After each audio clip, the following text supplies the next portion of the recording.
yung pinarating ni Mike na mga issues dun sa kanyang ano, dun sa kanyang programa, actually nakarating na rin sa attention ko yun, ano. So, very early on, unang bisita ko pa lang sa PTV4, nakita ko na nga yung mga sinasabi niyang tumutulong mga bubungan, sirang aircon.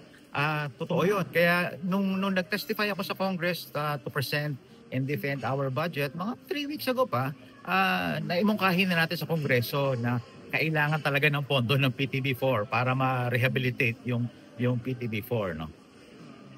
So, aayusin din naman. Oo. In fact, actually, yung bagong management, under GM Malu and Chair Vivian, pinagawa ko na ng proposal kung anong kailangan ayusin doon. At natanggap ko na yung proposal nila last week pa. So nasa akin na yung proposal nila kung magkano kakailanganin, ano yung dapat gawin sa PTV4. Alam natin yun at tinitingnan na natin yung problema yun. Ayusin natin yun.